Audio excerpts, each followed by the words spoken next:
ओम शांति। आपने सुना होगा, जैसा अन्न वैसा मन, और जैसा मन वैसा तन, जैसा तन वैसा धन, जैसा धन वैसा जन। एक दूसरे से ही तो कनेक्टेड है। यानी जैसा अन्न वैसा मन, इस पे फोकस करें और इसे समझने की कोशिश करेंगे आज कि क्यों कहा जाता है कि आप जैसा सोचेंगे वैसा बनेंगे, आप जो सोचेंगे वो पाएंगे।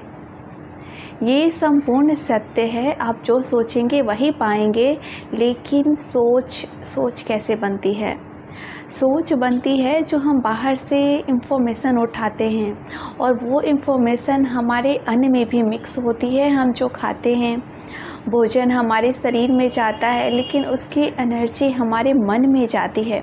इसलिए आज से ध्यान देंगे कि हमें अपने भोजन को हमेशा चार्ज करके ही खाना है।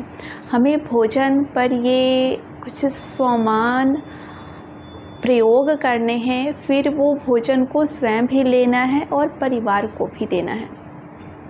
हमने परमात्मा महावाक्यों में एक बहुत सुंदर बात सुनी है।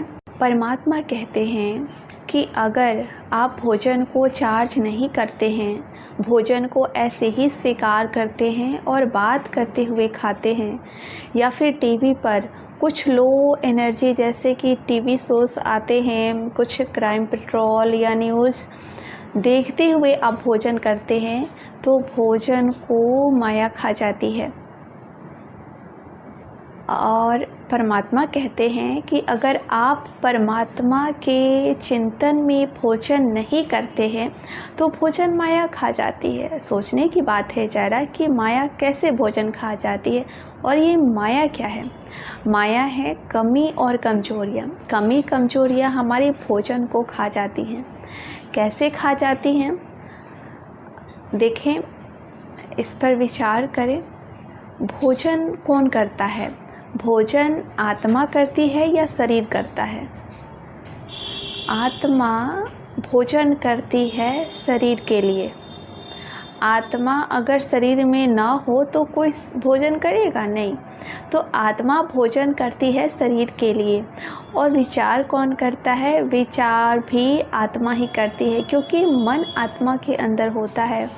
यानी भोजन करते वक्त आप जैसा भी विचार कर रहे हैं, पॉजिटिव और नेगेटिव, वही बलवान बन जाएगा। यहाँ पर विशेष अटेंशन देनी है कि भोजन करते वक्त हमारे क्या विचार चलते हैं। भोजन बिल्कुल वैसे ही शेप लेगा या वैसा ही बन जाएगा।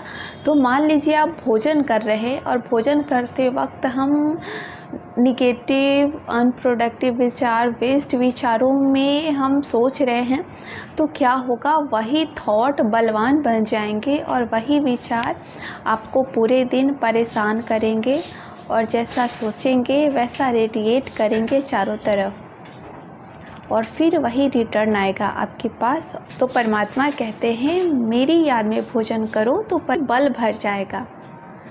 तो आज से अटेंशन देंगे कि भोजन आपके सामने आए तो भोजन को प्रसाद बनाना है। कैसे बनाएंगे प्रसाद?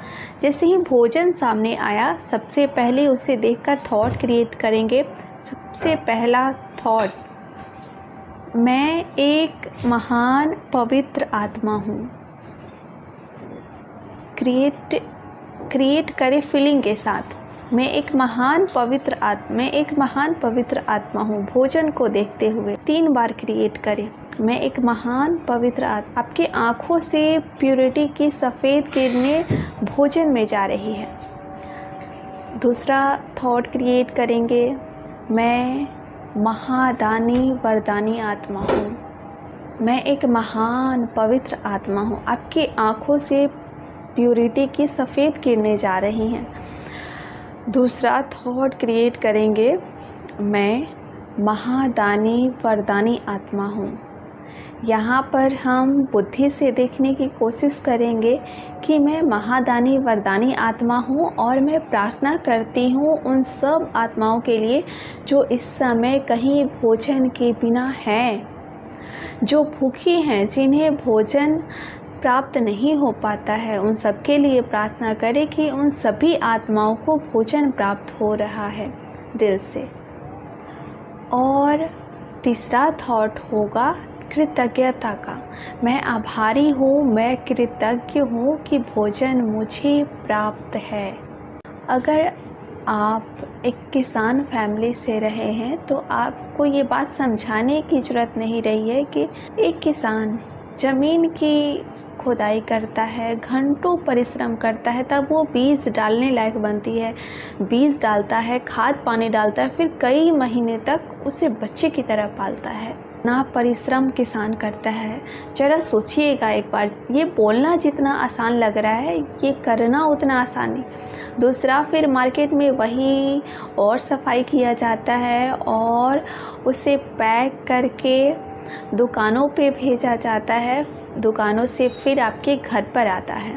वहाँ पर घर में आपका माता बहन या कोई भी किचन में आता है, फिर वो हमारे सामने आता है, फिर हम थॉट क्रिएट करते हैं कि क्या बनाया है, अच्छा नहीं लग रहा। सोचिए ज़रा, ये कितना बड़ा निरादर उन सभी आत्माओं का जिन्होंने परिश्रम किया है आपके आगे तक पहुंचाने का। नहीं लगता कि हमें उन्हें दिल से धन्यवाद करना चाहिए? अगर ये कार्य हम शुरू कर दें तो कभी भी भूखे पेट नहीं सोएंगे। बात भूखे पेट सोने की नहीं है, हमारे पास तो आज तक भूखे नहीं सोए, लेकिन खाना खाने के बाद भी मन से तो भूखे ही रहते हैं ना, कि दुखी ही रहते हैं। तो मन भी तृप्त होगा, तन भी, अगर कृतज्ञ होंगे उन सभी आत्माओं के लिए जो ये करती हैं। मन से हमारे हर एक चीज़ की वैल्यू करने लग जाए, हर एक के प्रति कृतज्ञ हो, सभ्य हो, सबको आदर दे, सबको समझे। जैसे श्री कृष्ण ने कहा है, अगर आपने महाभारत देखी है तो कहते हैं जिस वक्त आपके हृदय में हर एक व्यक्ति, वस्तु, हर एक चीज़ के प्रति करुणा हृदय में जाग जाए तो समझ लीजिए आप धर्म पर हैं। तो यहाँ पर इस बात को हमने करना है। हम छोटा सा कार्य करेंगे, मेडिटेट। भोजन अपने सामने रख लीजिए, आपके सामने भोजन आ गया। सबसे पहले हम भोजन को देखकर मुस्कुराने का कार्य करेंगे, स्माइल। और भोजन को देखें प्रेम से, थाली को देखें मुस्कुराते हुए। समय को याद करें, किसी दिन बहुत भूख लग रही होगी, भोजन नहीं रहा होगा, दूर दूर तक मिलने की आशा नहीं दिख रही होगी। उस वक्त कैसा लग रहा था? इस भोजन की वैल्यू करें, इसे धन्यवाद करें, संकल्प करें, मैं महान पवित्र आत्मा हूँ।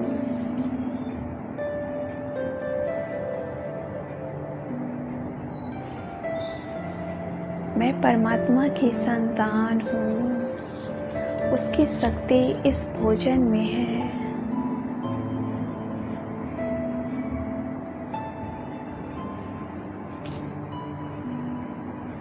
अपने नैनों से देखें, पवित्रता की किरणें निकलते हुए भोजन में जा रही है। संकल्प करें, मैं महादानी वरदानी आत्मा हूँ। संकल्प करें, इस विश्व में प्रत्येक आत्मा को, चाहे वो मनुष्य आत्मा या कोई भी जीव जंतु, हर एक को भोजन प्राप्त हो जाए, हर किसी को भोजन प्राप्त हो। और दृढ़ संकल्प करें, मैं उतना ही भोजन थाली में लूँ जितना मैं खा सकता हूँ, और भूख से एक रोटी कम खाए ताकि कोई भूखा भोजन कर सके। और तीसरा संकल्प करें, मैं आभारी हूँ उन सभी आत्माओं का जिन्होंने ये भोजन मेरे पास तक पहुंचाया है। हे आत्माएं, आप सबका कोटि कोटि शुक्रिया। शुक्रिया उस किसान का जिसने मेहनत की। शुक्रिया हर एक उस हाथ का जिसने भोजन को मेरे पास लाने में मेहनत की। अनुभव करें परमात्मा शिव बाबा से पवित्रता और प्रेम की बारिश आपके ऊपर होने लगी है। आपके तन और मन को भिगोकर ये वर्षा आपके भोजन पर पड़ रही है और आप उसे ग्रहण कर रहे हैं।